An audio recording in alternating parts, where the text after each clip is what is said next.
आइए बढ़ते हैं अगली राशि की ओर। अगली राशि है कर्क राशि यानी कि कैंसेरियन। तो कर्क राशि का स्वामी होता है चंद्रमा और स्वयं कर्क राशि में ही एंटर हो रहे हैं गुरु 9 जून को।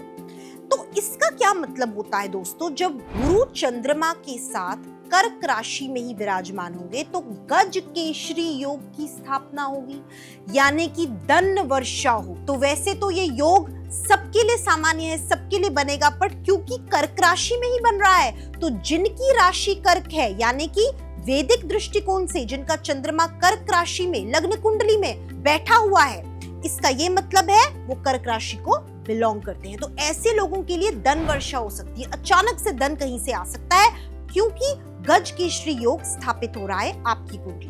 अगर हम इसको थोड़ा और टेक्निकल डिटेलिंग में देखें तो शनि बैठा हुआ है मीन राशि में, गुरु के दृष्टिकोण से 9th भाव में बैठा है। तो 9वां भाव किसका होता है? किस्मत का, भाग्य का, लक का।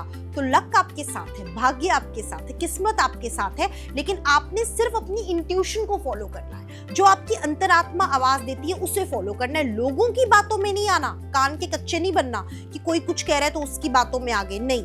आपने सिर्फ अपनी इंट्यूशन को सुनना है। करियर में, वर्क फ्रंट पे अपनी इंट्यूशन को सुनना है और डिसीजन लेना है। 9वां भाव यात्राओं का भी होता है, लंबी यात्राओं का। तो यदि आपको लंबी यात्राएं करने का अवसर मिल रहा है तो आपने लंबी यात्राएं अवश्य करनी है, इग्नोर नहीं करना लंबी यात्राओं को। ऐसा करने से आपको बेहद लाभ होगा कार्य क्षेत्र में। आइए बात करते हैं लव लाइफ की, रिश्तों की, मैरिड लाइफ की। तो थोड़ा सा जो है मुझे तनाव नजर आ रहा है क्योंकि मंगल जो है सिंह राशि में बैठा हुआ है और सिंह राशि जो है बिल्कुल ही कर्क राशि के दूसरे भाव पे बैठी है। तो दूसरे भाव पे जब दृष्टि कर्क राशि की पड़ रही है, मंगल क्योंकि सिंह राशि में बैठा हुआ है तो थोड़ा सा तनाव भरा माहौल हो सकता है, गुस्सा आ सकता है और डिसीजंस जो आपसी रिश्तों में है वो गलत हो सकते हैं। तो आपने थोड़ा संयम से काम लेना है। और यदि आप ट्रैवल पे जाए, लॉन्ग डिस्टेंस ट्रैवल पे जाए अपने पार्टनर के साथ तो आपको बेनिफिट हो सकता है, आपको लाभ मिल सकता है, रिश्तों में मिठास आ सकती है।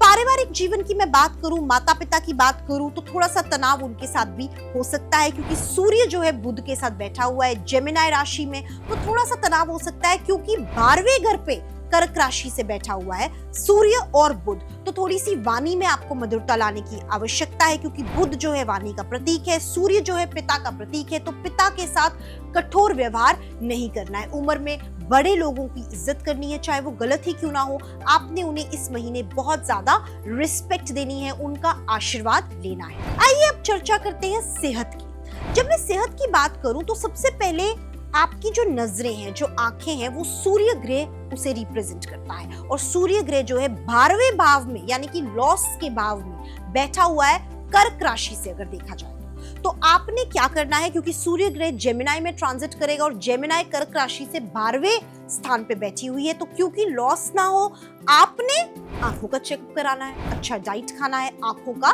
ध्यान रखना है। आंखों से रिलेटेड आपको हेडेक्स हो सकते हैं, माइग्रेन्स हो सकते हैं, उसका भी आपने ध्यान रखना है, केयरफुल रहना है, ठीक है।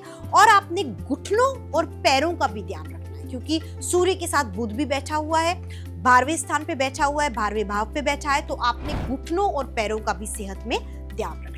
स्पेक्युलेटिव काम और शेयर मार्केट में निवेश करना भी बेहद लाभदायक रहेगा आप सब लोगों के लिए जून 2025 में। आइए अब बात करते हैं, चर्चा करते हैं उपाय की, रेमेडीज की। क्या उपाय करें जिससे ये महीना आपके लिए फलदायक जाए और जो नेगेटिव एस्पेक्ट है, जो नेगेटिव दृष्टियां हैं, आप पे मेहरबान हो जाए। तो सबसे पहले सोमवार के दिन कोशिश करिएगा कि आप शिवलिंग पे रुद्र अभिषेक करा सके, जल अभिषेक करा सके। यदि रुद्र अभिषेक नहीं कर सकते हैं तो जल अभिषेक अवश्य करिएगा प्रत्येक सोमवार के दिन शिवलिंग पे, शिव मंदिर जाके। मंगलवार के दिन आपने हनुमान चालीसा पढ़नी है। दोस्तों सोमवार को हमने रुद्र अभिषेक या शिवलिंग पे जल अभिषेक क्यों करना है? क्योंकि चंद्र ग्रह जो है शिव को डिनोट करता है। साक्षात भगवान शिव के मस्तिष्क पे चंद्रमा जो है विराजमान है और चंद्र जो है गुरु के साथ बैठा हुआ है और गुरु प्रवेश कर रहा है कर्क राशि में और कर्क राशि का स्वामी चंद्रमा है। तो ये उपाय करना आपके लिए बेहद आवश्यक है ताकि आपको पॉजिटिव रिजल्ट मिले गज केशरी योग का और चंद्र ग्रह का और गुरु का भी, क्योंकि गुरु चंद्र के साथ विराजमान होने वाला है।